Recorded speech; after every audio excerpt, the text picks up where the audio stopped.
a Assembleia Constituinte achou por bem que aquilo fosse tudo aquilo, os direitos fundamentais, são mais de 50 alíneas de garantias fundamentais para o cidadão, achou por bem colocar na Constituição, assim como direito ambiental, direito à saúde, os direitos trabalhistas fundamentais como o salário mínimo, férias,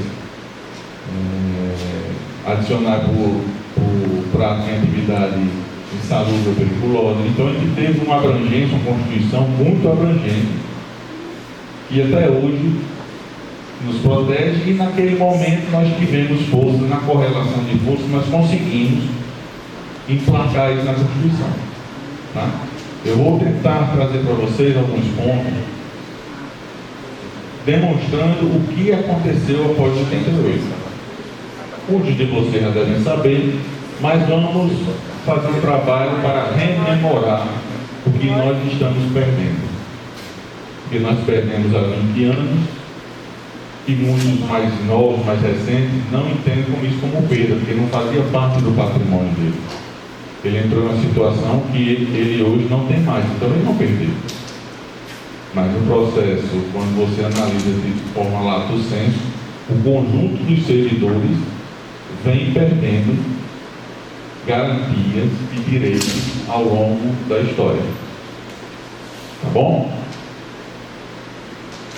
Nós vamos fazer a primeira parte, que será comigo, e a segunda parte, o companheiro Vitor Brusca vai apresentar os impactos da reforma administrativa do PCC-TAI. Incluí algumas vezes aqui na parte de Júnior e Vitor. E vamos abrir para perguntas e, ao final, as considerações finais. Tá bom? Queria também informar a todos que aqui estão que a direção do sindicato solicitou a Progesp que essas horas de informação, de orientação, fossem contabilizadas, pudessem ser contabilizadas para a gente colocar como curso de capacitação. Tá certo? Encaminhamos e estamos esperando o retorno. Assim que tivermos, externaremos para vocês. Bem, reforma administrativa do Estado brasileiro. Como eu falei anteriormente, até 88, nós tivemos, em 88, na decretada promulgação da Constituição Federal, nós tivemos esse boom de direitos. E os liberais e neoliberais, naquele momento, em virtude de nossa força, da confrontação de força entre os progressistas de esquerda e eles, nós estávamos bem superiores. Por isso nós conseguimos colocar muitas coisas lá dentro. Tá? Mas logo em seguida, já em 1990, o primeiro presidente da República eleito pelo voto direto, após a Constituição de 88, após o período escuro que nós tivemos durante 20 anos, 64 ou 85, nós já começamos a sofrer pressões e mudanças, paulatinamente realizadas, vem sendo realizadas desde aquele momento. Começou já no plano diretor da reforma do aparelho do Estado, o PT-RAI, de 95. Em 90 nós já tivemos algumas alterações, mas em 90 nós temos uma dicotomia, que foi quando foi regulamentado a Lei 8.112, a lei que nós somos regidos. Obrigado. Então, já em 95, a reforma do pleno governo FHC, a gênese das reformas administrativas começaram com alguns premissas, buscando eficiência e produtividade, abrangindo a possibilidade de parcerias com a sociedade civil, através de OCIP, OS, assim por diante. O controle de resultados e não de processo, ou seja, a meritocracia tão falada hoje, E, ao meu ver, o desenho que eles põem hoje enquanto meritocracia não cabe ao serviço público. Eu sou defensor de que o servidor público ele não trabalha por produtividade, nem com produtividade, né? Mas por excelência. Nós procuramos trabalhar sempre por excelência, pensando principalmente no principal instrumento, principal objeto, que é o cidadão. Através de modernização de gestão de pessoas, e nessa atual, diferentemente das reformas que foram propostas anteriores, nessa atual, ela busca, tem a premissa de atingir tanto a município e o Estado. Porque, até então, as reformas administrativas aplicadas no âmbito municipal e estadual, elas foram muito incipientes. Os governos estaduais e federais ainda não conseguiram implantar. Então, estão querendo colocar na Constituição, é uma das propostas agora, que se ponha na Constituição, onde vai se abranger todos os entes. Tá? E como se dá as reformas, como se dão? A administrativa, ela tanto pode ser alterada a estrutura organizacional, através de gestão de pessoas, aplicação de tecnologia e inovação, fiscal e orçamentária e previdenciária. Reforma administrativa. Por quê? Porque tudo isso é administração pública. Reforma previdenciária, como todos sabem, desde 98 nós temos sofrido reformas previdenciária e tivemos a famigerada emenda constitucional 19, que eu centrei de 2019, que essa enterrou os aposentados, os que irão ainda se aposentar. Nós estamos numa situação muito complexa para a aposentação, né? Nós precisamos entender o quanto mal fez essa nova reforma da Previdência de 2019. Vou tecer aqui só um ponto. Hoje, se você ganha R$1.000, dá o exemplo, você conseguiu na sua vida toda ter uma média salarial de R$1.000, hoje, com a nova reforma, você vai receber 60% disso. De um mês para o outro, você vai perder mais de 40% quando você faz a... Então, você receber 60%, é R$600. Me aposentei hoje. Não tenho paridade, não tenho integralidade. Se eu ganho 1.000 hoje, próximo mês, se minha média for R$1.000, eu vou receber R$600. Então, isso é muito grave. Infelizmente, nós, enquanto classe sindical, embora tenhamos buscado, a sociedade, depois de 2014, estava paralisada, não conseguiu enxergar o mal que estava se vindo. Nós tivemos a reforma trabalhista de 17 e o povo parado, achando que não ia acontecer. As promessas que lá foram garantidas, hoje nós sentimos na rua e sentimos no dia a dia como está acontecendo. E a da Previdência, imediatamente você não tem o número de aposentados, mas no decorrer dos anos, você começa a enxergar o quanto o povo vai perder, e está perdendo.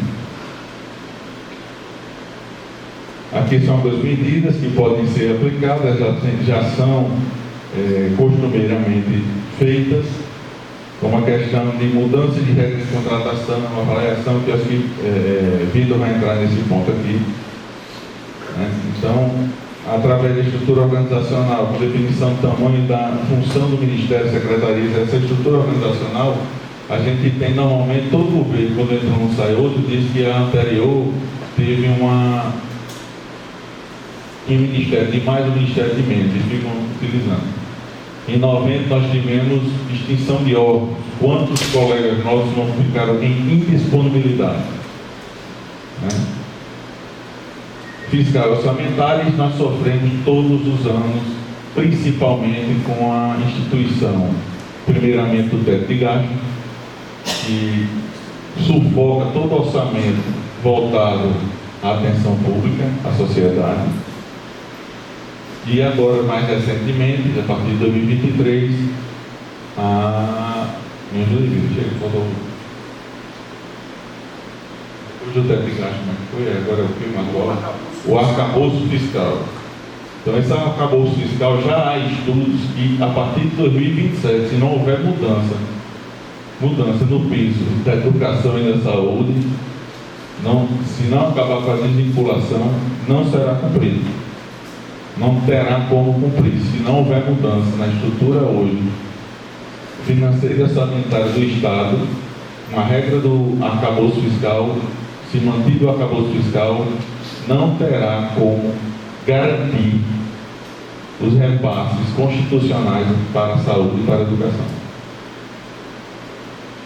Bem, aqui entrar no que aconteceu a partir de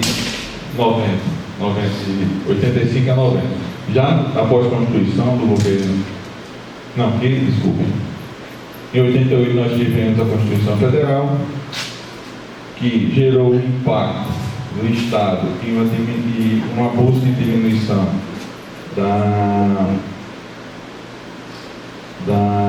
das elites, ficaram um tanto quanto sufocados, que perderam, como por exemplo, concurso público, a existência de concurso público retira em muito o poder do agente político sobre o Estado. Porque nós, enquanto servidores e concursados estáveis, nós temos garantias que nos dão o direito e a obrigação de não permitir que algumas coisas pouco republicanas aconteçam ao nosso lado. Tá? Então nós tivemos a obrigação do servidor público efetivo ser concursado. Nós tivemos a criação do RJU, a aposentadoria integral estabelecida na Constituição e estabilidade de direitos trabalhistas fundamentais garantidos, como falei para vocês, 13º, férias, algumas garantias que posteriormente foram retiradas. A aposentadoria integral e estabilidade de direitos trabalhistas, esses já são atacados desde a emenda constitucional 19 de 98, e a 41 de 23 e a 103 de 2019. A bola da vez agora, que eles estão também, é a questão do concurso público. Então, o objetivo agora é que você possa ser servidor, não só como concurso público. Eles querem ampliar, pelo que a gente tem visto no noticiário, as informações que nos chegam até o momento, uma vez que o relatório ainda está escondido, ampliar a possibilidade da interferência do agente político no Estado, ou seja, colocando pessoas com contrato temporário, se estendendo esse contrato temporário, que a Constituição prevê a possibilidade de contrato temporário, mas em casos excepcionais, ou seja, um ano, se preenchidos os requisitos, por mais um ano. Então, tem que estar existindo alguma excepcionalidade, como foi o Covid, dá um exemplo, e você contratar temporariamente para sanar aquela situação, porque não tem como fazer concurso nessa situação, mas o que eles querem hoje é que os contratos temporários fiquem até, no mínimo, 5 anos. Então, é muito temporário, 5 anos de temporariedade, quer dizer, totalmente precário, você leva um servidor que é trabalhador, ele não tem culpa.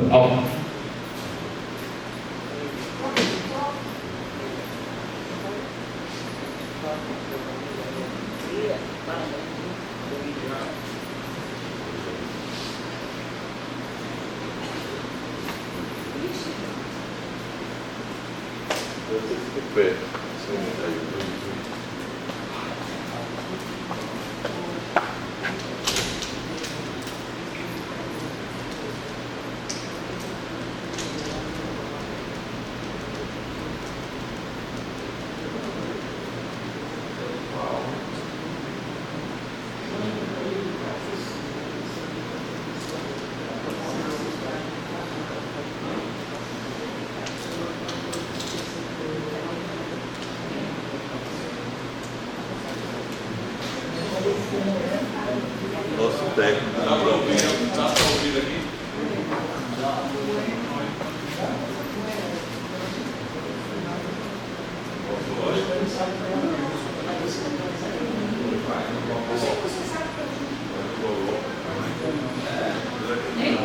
Isso eu acho.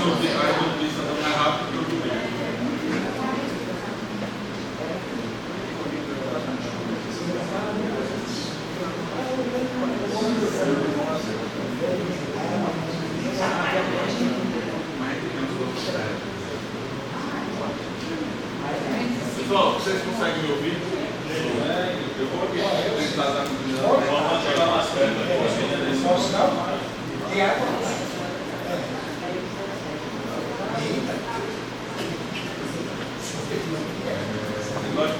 Nós tivemos a lei do Escrito durante o governo, por regulamentação, onde nos proporcionou direito de execução. É o que somos regidos hoje, por nós somos regidos hoje. Mas, ao mesmo tempo, já em 1990, após a posse do governo Egito, 2 anos apenas, 1 a 2 anos após a Constituição, já começou o trabalho da direita, neoliberal, dos liberais, no sentido do julgamento da máquina, extinguindo órgãos, colocando servidores em indisponibilidade e apresentando ao país um programa de emissão voluntária. Então, naquele período 90, 92, até 93, nós tivemos um momento para o servidor público, um momento muito tenso. Eu conheço alguns que aderiram ao programa de emissão voluntária e também quis entrar em disponibilidade.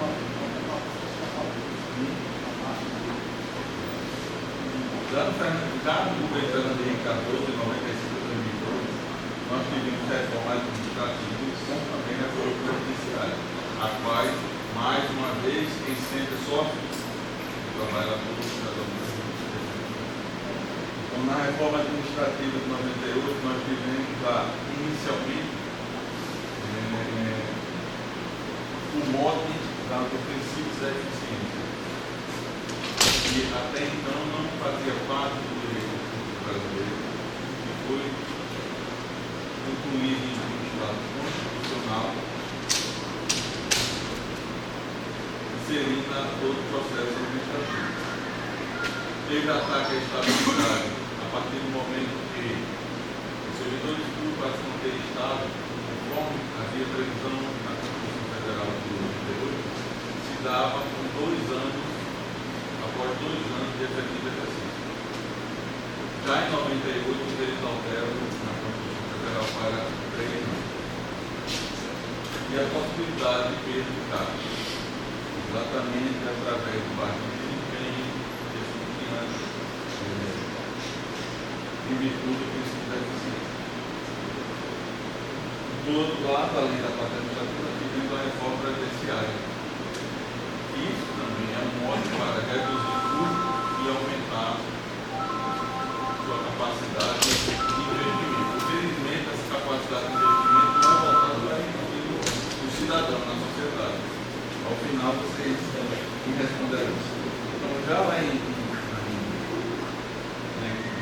Reforma da Previdência de 1998, foi instituída a idade mínima de pensão, que se aposentava só com a contribuição social. E não existia idade mínima. Foi instituído 55 anos para mulheres e 60 para homens. Como também instituiu a necessidade de você contemplar o mínimo de contribuição e idade. Tanto tem que ter idade quanto tem que ter. O governo Lula, em 2, mais reformas, principalmente previdenciárias. Mas, a partir de 2003. Então, nós tivemos em 2003, 2005, e lá começou-se a regulamentar as TC, foi a agente das avaliações de desempenho. Começou-se a instituir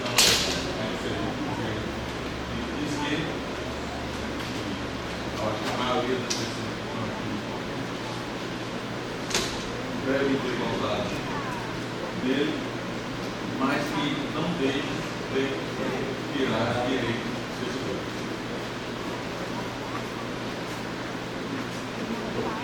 As reformas previdenciárias de 41 a 47, a 41, que ela constitui o fim da integralidade e paridade para os novos funcionários. Contribuição pelos aposentados, que até então servidores da aposentação, contribui que agora os aposentados, embora tenha contribuído sua vida toda, você mesmo depois de aposentado, você vai continuar a contribuir. Isso foi um governo de direito, foi um governo de esquerda. Instituiu o teto pelo RGPS Previdência Complementar. Ou seja, os novos servidores não mais teriam integralidade e paridade e teriam a limitação no seu vencimento do teto do RGPS. E a Emenda Constitucional 47, abranda as regras de transição e estabelece integralidade do requisito. Ou seja, ele acabou a integralidade e posteriormente não, dá certo. Você não tem integralidade, mas você não tem que preencher requisitos que antes existiam. Bom, eu sempre dificultando que o servidor tem seus direitos garantidos, como o contrato inicial.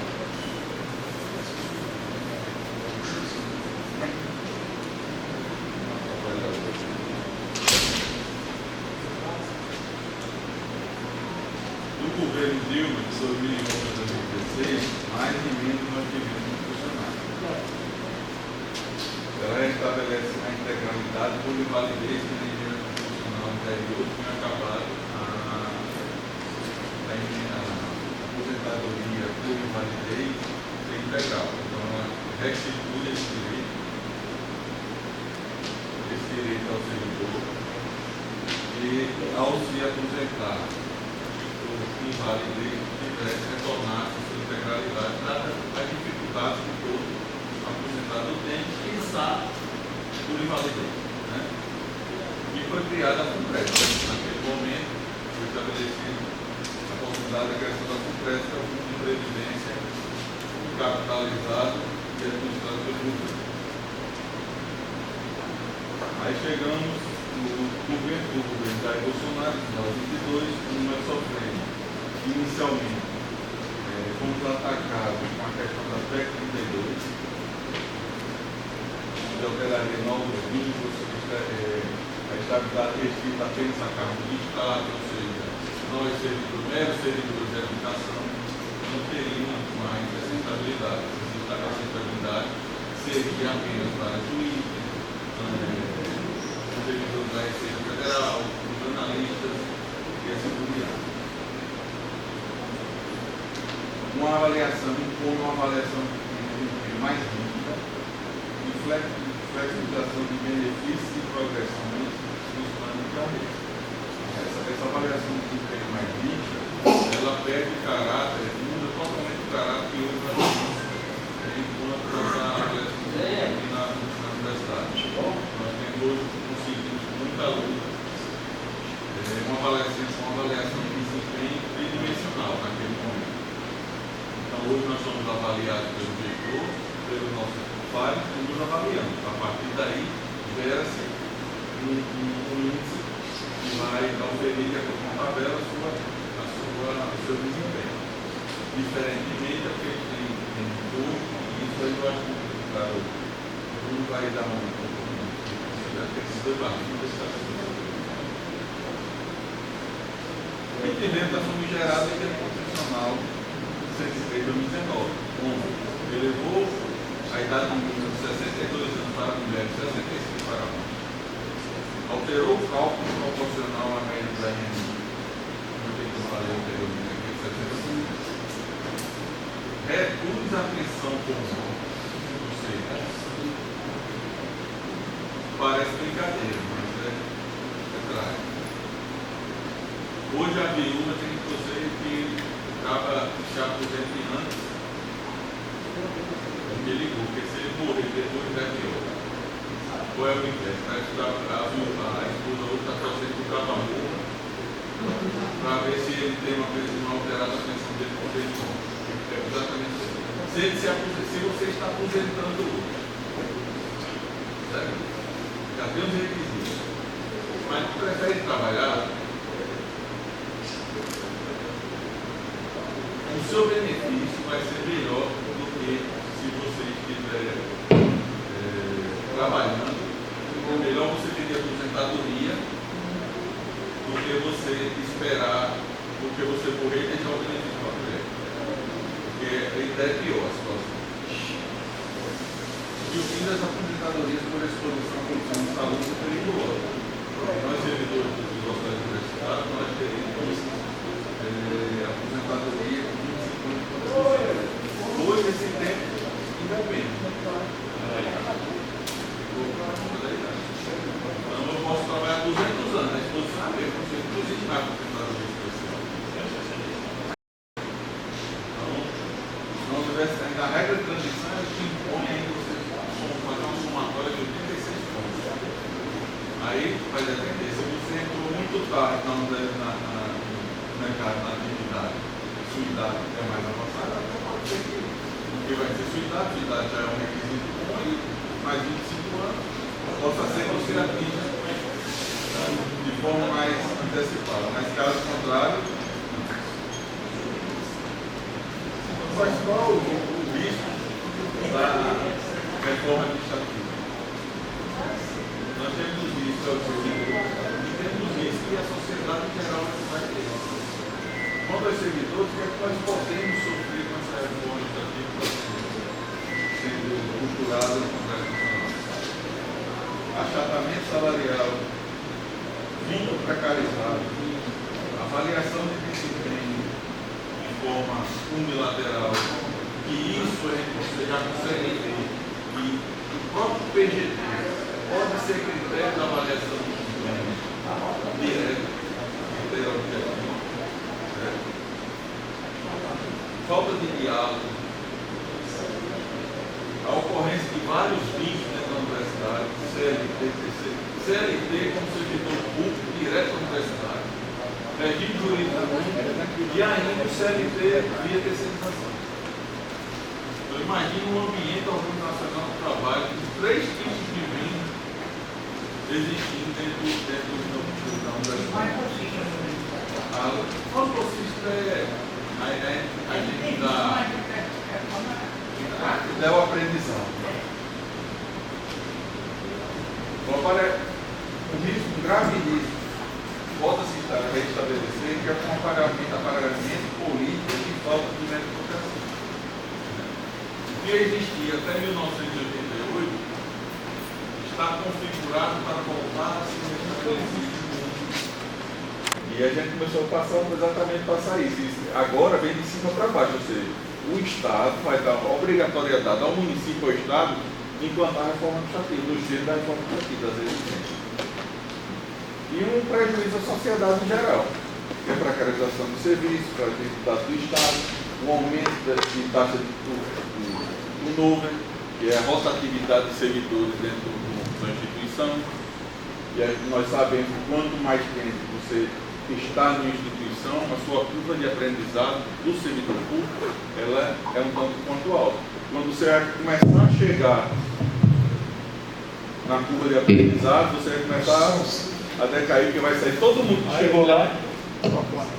Todos que estão lá, num patamar de experiência, de conhecer o ambiente, de conhecer o trabalho, já aumentando a eficiência, ele vai ter uma ruptura, porque esse processo de contrato temporário, então vai cair todo mundo, aí entra todo mundo de novo, aí volta todo mundo lá para baixo. Então vai ser sempre ter essa oscilação e nunca melhora da qualidade do serviço. A perda de autonomia, alta rotatividade, como falei, e o aumento de corrupção e de insegurança jurídica. E quem está por trás disso tudo? Quem são os verdadeiros beneficiados por essas reformas administrativas, imposição do teto de gasto, reforma da Previdência? E o que é que faz isso? Quem é que faz isso?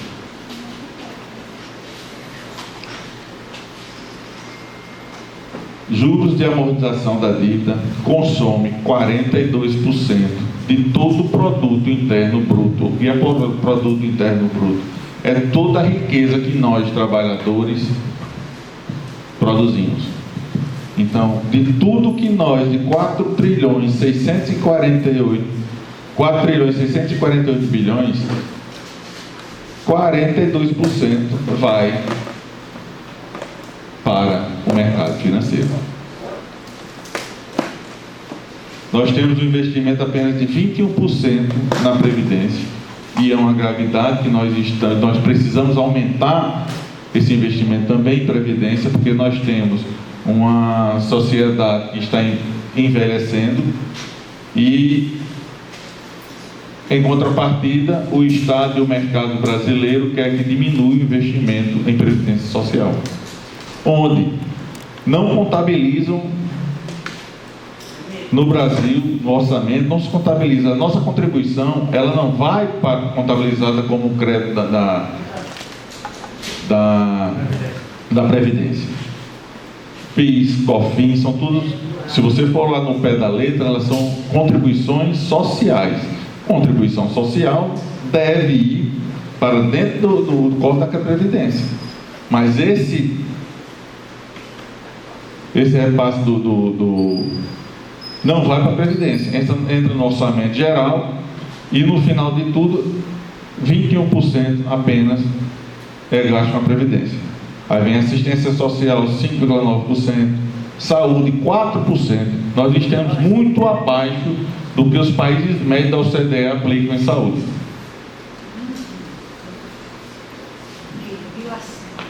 Assim como a educação.